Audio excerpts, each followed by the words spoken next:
Gluteal region को पढ़ते हुए हमारे पास दो इम्पॉर्टेंट आर्टीरियल एनास्टोमोसिस आते हैं जिनको स्टडी करना ज़रूरी है। इस डायग्राम की मदद से हम इन एनास्टोमोसिस को एक्सप्लेन करने की कोशिश करेंगे। उससे पहले हम ये देख लेते हैं कि इन डायग्राम्स में चीज़ें कौन कौन सी नज़र आ रही हैं।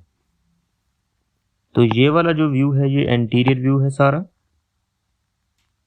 और ये वाला पोस्टीरियर व्यू है, ये सेम पेल्विस है। सबसे पहले जो ये ऊपर से आर्टरी नज़र आ रही है, एब्डोमिनल एओर्टा,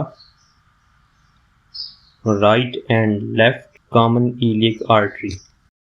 उस कॉमन इलियक आर्टरी से इंटरनल इलियक और एक्सटर्नल इलियक आर्टरी बनती है। ये इनग्वाइनल लिगामेंट नज़र आ रहा है। इनग्वाइनल लिगामेंट से ऊपर एक्सटर्नल इलियक और इनग्वाइनल लिगामेंट से नीचे फेमरल स्टार्ट हो जाती है।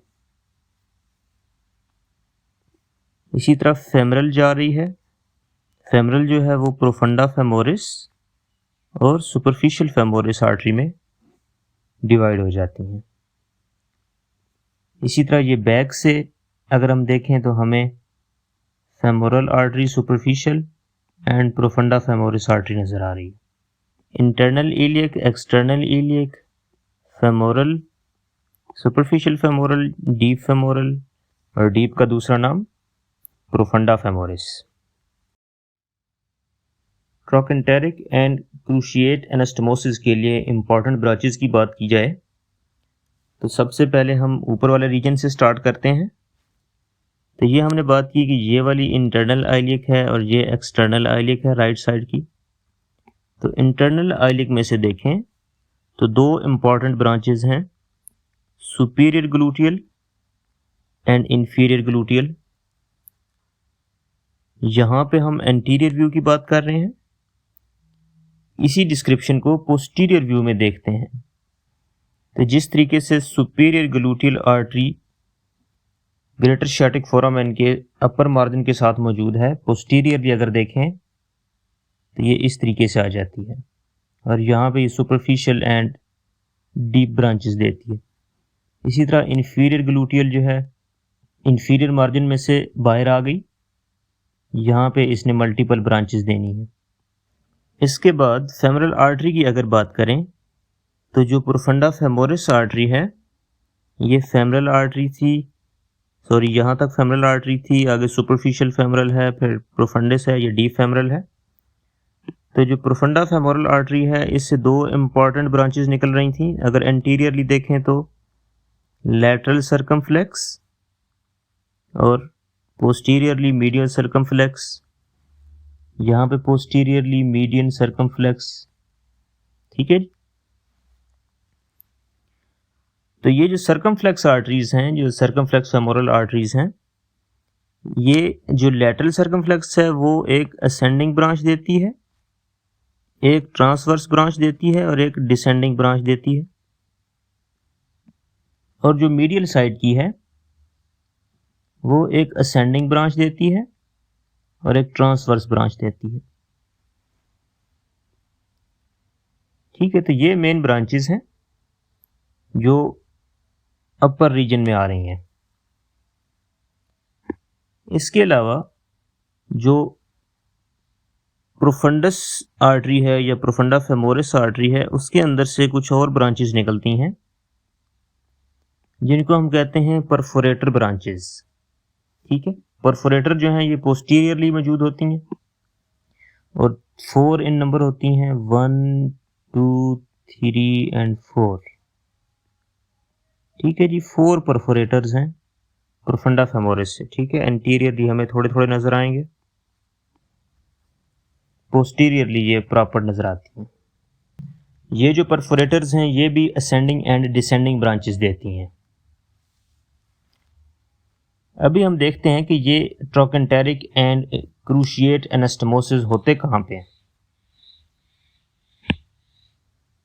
तो ये वाली चीज जो है ये ट्रोकेंटेरिक फोसा कहलाता है। ठीक है। यहाँ पे ट्रोकेंटेरिक फोसा वाला एरिया है।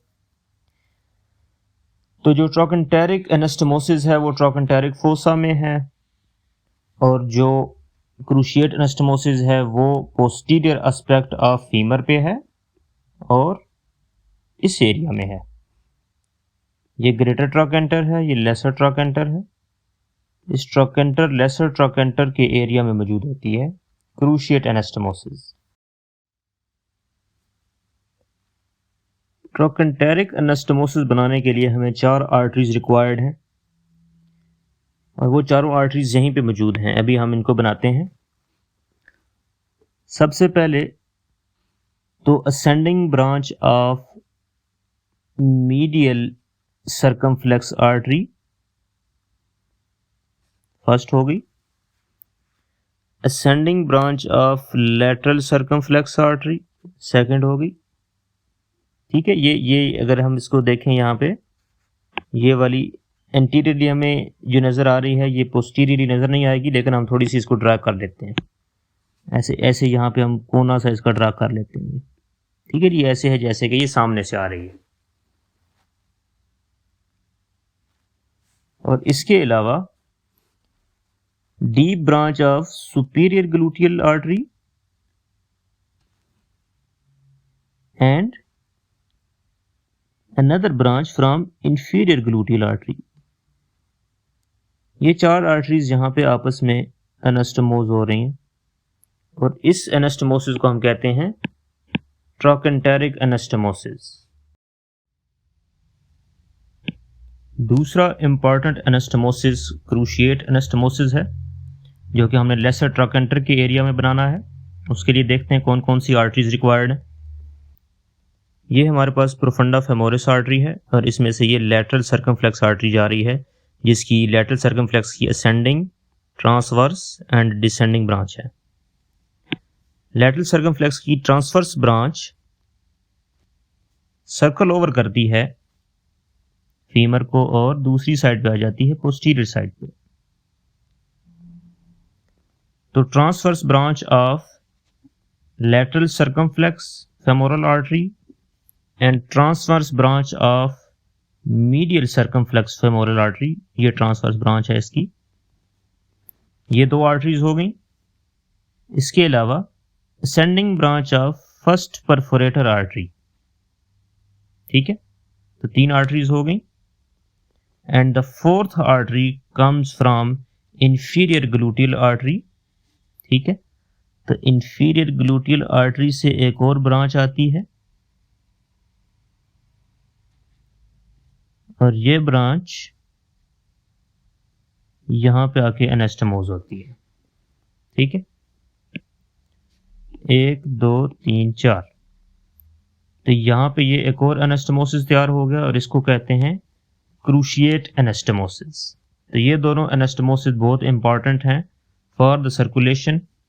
तो इसकी सर्कुलेशन की इंपॉर्टेंस क्या है, ये देखें, ये यहां से इस तरह ब्लड नीचे आ रहा है। अगर बीच में फॉर एग्जांपल इस जगह पे कोई क्रॉस लग गया या इस जगह पे कोई ब्लॉकेज आ रही है, फॉर एग्जांपल हम यहाँ पे ब्लॉकेज लगा देते हैं, ये ब्लॉकेज लगा दिया हमने। तो अब देखें ब्लड कहाँ कहाँ से क्रॉस करेगा।